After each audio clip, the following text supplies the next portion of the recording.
INDIA गठबंधन के नेता चुनाव आयोग से मिलने पहुंचे तो चुनाव आयोग ने इनकार कर दिया।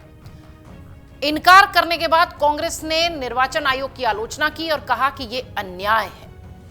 पूरा मामला विस्तार से समझिए। राष्ट्रीय मतदाता दिवस के दिन निर्वाचन आयोग ने आईएनडीआईए गठबंधन पार्टियों से, जो उनका प्रतिनिधि मंडल था, उनसे मिलने से इनकार कर दिया। कांग्रेस ने इसके लिए निर्वाचन आयोग की जमकर आलोचना की। उन्होंने इसे अन्याय बताया, जो लोकतंत्र की बुनियाद को आघात कर रहा है।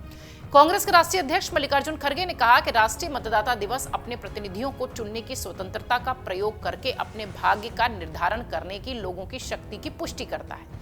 कांग्रेस के महासचिव जयराम रमेश ने कहा कि हर साल निर्वाचन आयोग 25 जनवरी को राष्ट्रीय मतदाता दिवस के तौर पर मनाता है, लेकिन दुख की बात यह है कि यह स्वतंत्र संस्थान आईएनडीआईए गठबंधन के पार्टियों के नेताओं के प्रतिनिधि मंडल से मिलने से इनकार कर रहा है। ये पार्टियां केवल मतदाताओं द्वारा वोट डालने पर वीवीपैट के अधिक से अधिक उपयोग पर अपनी बात रखना चाहती थी। ये वो विषय था जिसे लेकर एक डेलीगेशन निर्वाचन आयोग के पास गया था, इलेक्शन कमीशन के पास गया था, जिस पर की इनकार के बाद अब सियासत होती दिखाई पड़ रही है। कांग्रेस जमकर उसकी आलोचना कर रही है। जयराम रमेश ने कहा कि निर्वाचन आयोग का इस तरह से इनकार करना वाकई में अन्याय है। जयराम रमेश आगे कहते हैं कि वीवीपैट और कुछ नहीं बल्कि voter verified paper audit trail है। निर्वाचन आयोग का लगातार इनकार करना अन्याय है, जो हमारे लोकतंत्र की बुनियाद पर हमला कर रहा है। मतदाता को यह जानने का पूरा अधिकार है कि उनका वोट सटीक तरीके से दर्ज हुआ या नहीं। जयराम रमेश ने पिछले साल 30 दिसंबर को भी निर्वाचन आयोग को चिट्ठी लिखकर आईएनडीआईए के एक प्रतिनिधि मंडल को वीवीपैट पर्चियों पर अपने विचार रखने के लिए मिलने का अनुरोध किया था। हालांकि निर्वाचन आयोग ने वीवीपैट पर जयराम रमेश की चिंताओं को खारिज कर दिया था। आयोग ने यानी इलेक्शन कमीशन ने जवाबी पत्र में बताया कि मतदाता पर्चियों संबंधी नियम कांग्रेस पार्टी के नेतृत्व वाली सरकार द्वारा 2013 में ही पेश किए गए थे। जयराम रमेश ने 8 जनवरी को फिर से एक बार आयोग को चिट्ठी लिखकर दोबारा से मिलने का उनसे समय मांगा। 2024 के अगर लोकसभा चुनाव के लिए देखें तो इधर बीजेपी ने भी राष्ट्रीय मतदाता दिवस से ही कमर कस ली है। गुरुवार को ही पार्टी ने चुनाव के लिए अपने अभियान की थीम भी जारी की।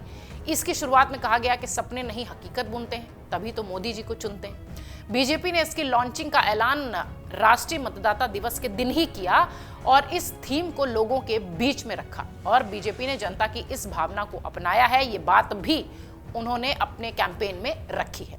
यानी एक और देखिए तो कांग्रेस निर्वाचन आयोग से मिलने की बात कहते हुए ये अन्याय है, इस तरीके की बात कह रही है, क्योंकि एक डेलीगेशन जो निर्वाचन आयोग से वीवीपैट के मुद्दे पर बात करने गया था, आयोग ने ये स्पष्ट कहा कि 2013 से ये मामला पूरी तरह से स्पष्ट था और इसमें कोई इस तरीके की त्रुटि नजर नहीं आती जिस पर कि आपसे बात की जाए।